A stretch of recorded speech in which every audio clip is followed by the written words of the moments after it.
Good evening all of you. आप सभी का मेरे चैनल संस्कृति आर्ट क्लासेस में स्वागत है। आज हम लोग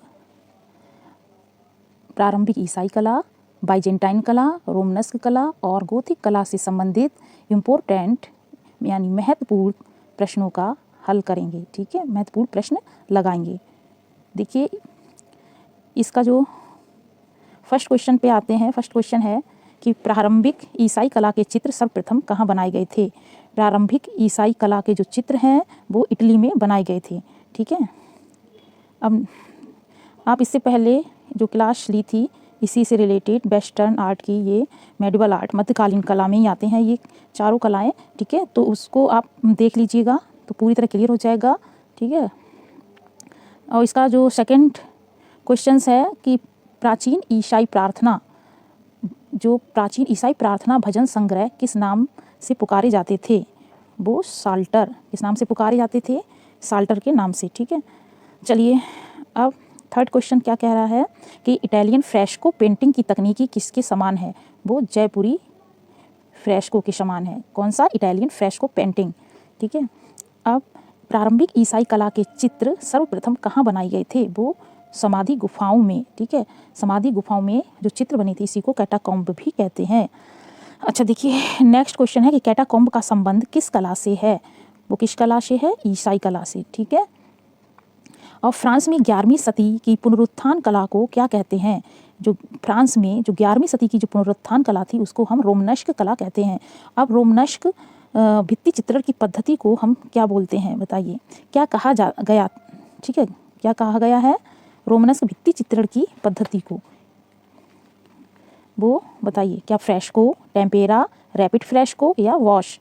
तो उसको रैपिड फ्रेस्को। ठीक है, अच्छा, रोमनस्क कला का सिस्टाइन चैपल किसे कहते हैं, बताइए। रोमनस्क कला का जो सिस्टाइन चैपल है वो किसको कहते हैं। वो फ्रांस में स्थित पोइतो के बेनिडिक्टाइन चर्च को कहते हैं। इसको कहते हैं फ्रांस में स्थित पोइतो के बेनिडिक्टाइन चर्च को रोमनस्क कला का सिस्टाइन चैपल कहते हैं। नेक्स्ट क्वेश्चन है कि भारी स्तंभ तथा भित्ति पक्ष किस शैली की वास्तु की विशेषता है। कौन सा? भारी स्तंभ और भित्ति पक्ष किस शैली के वास्तु की विशेषता है। वो है रोमनस्क। ठीक है, इसमें भारी स्तंभ बनाए जाते थे और भित्ति पक्ष। चलिए नेक्स्ट क्वेश्चन पे आते हैं। ये एक मिनट,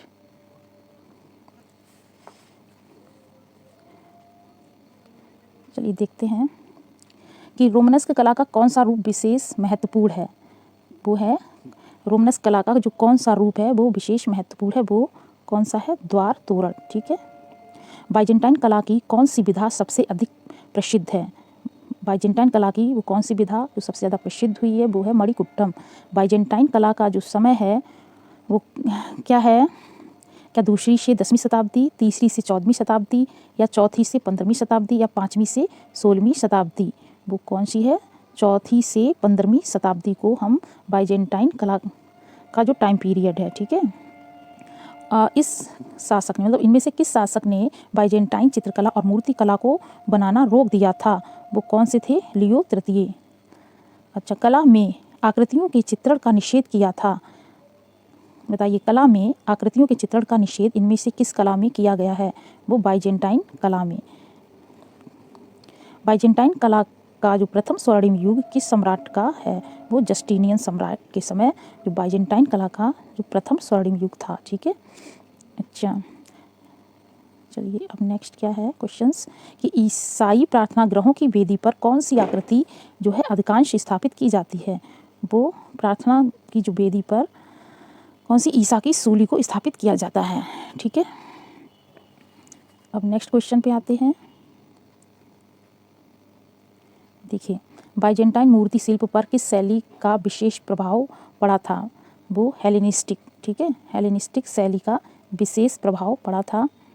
बाइजेंटाइन कला में आकृति विरोधी प्रवृत्ति जो थी किस समय चली थी।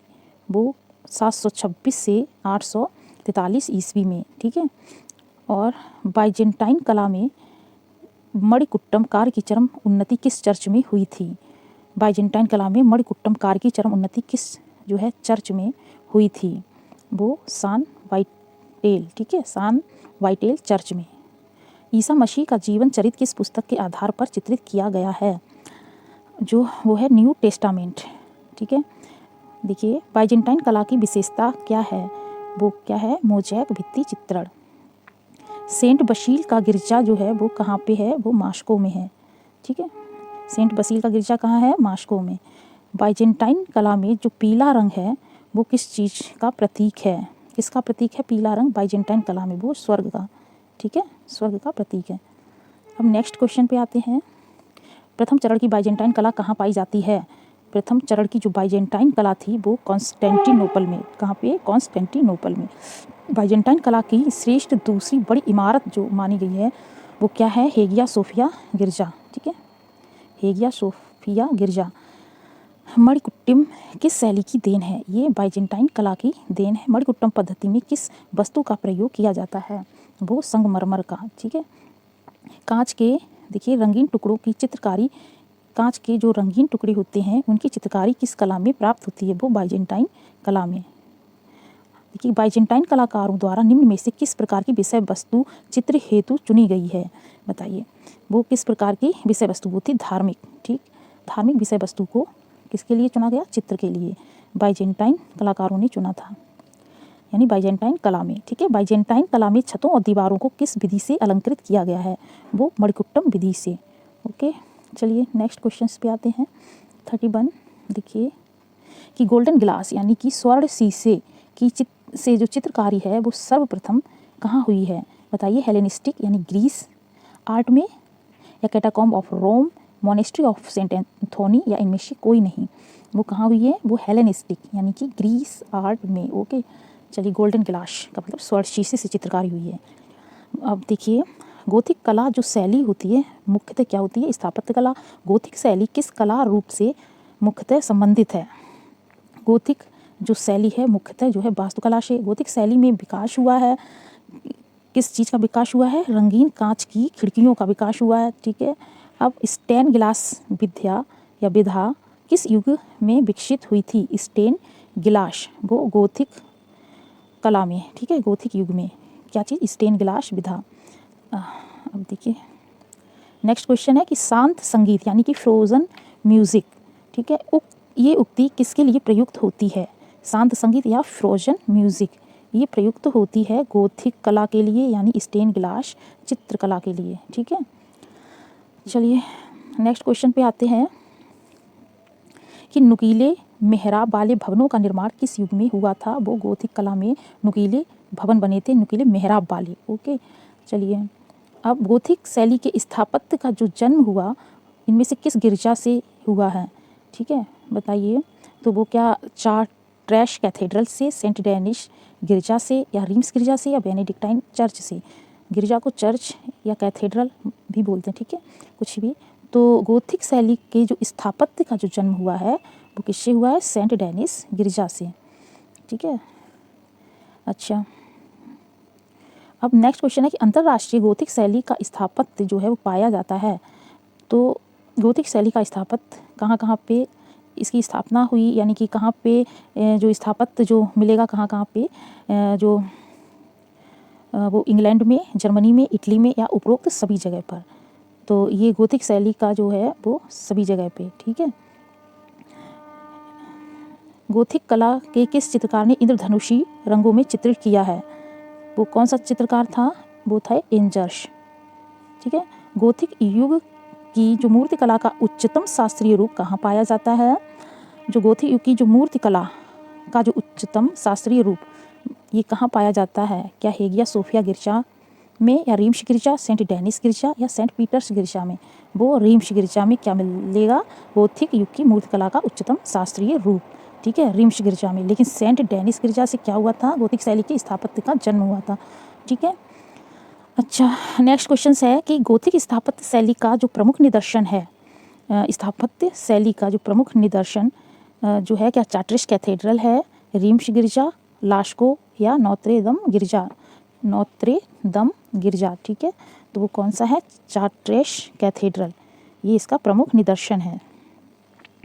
चलिए नेक्स्ट क्या है क्वेश्चन कि गोथिक दरवाजे तथा खिड़कियों जो है खिड़कियाँ जो बनी है वो किस आकार की बनी है। गोथिक कला में जो दरवाजे और खिड़कियाँ वो लंबे आकार में, ओके, लंबे आकार में बनाई गई हैं। चलिए नेक्स्ट क्वेश्चन पे आते हैं हम। देखिए, गोथिक भवनों की जो मुख्य विशेषता क्या थी, बताइए। क्या रंजित कांच की खिड़कियाँ तथा दरवाजे थे, ठीक है, या नुकीले मेहराब, या ऊर्ध्वलयात्मक निर्माण।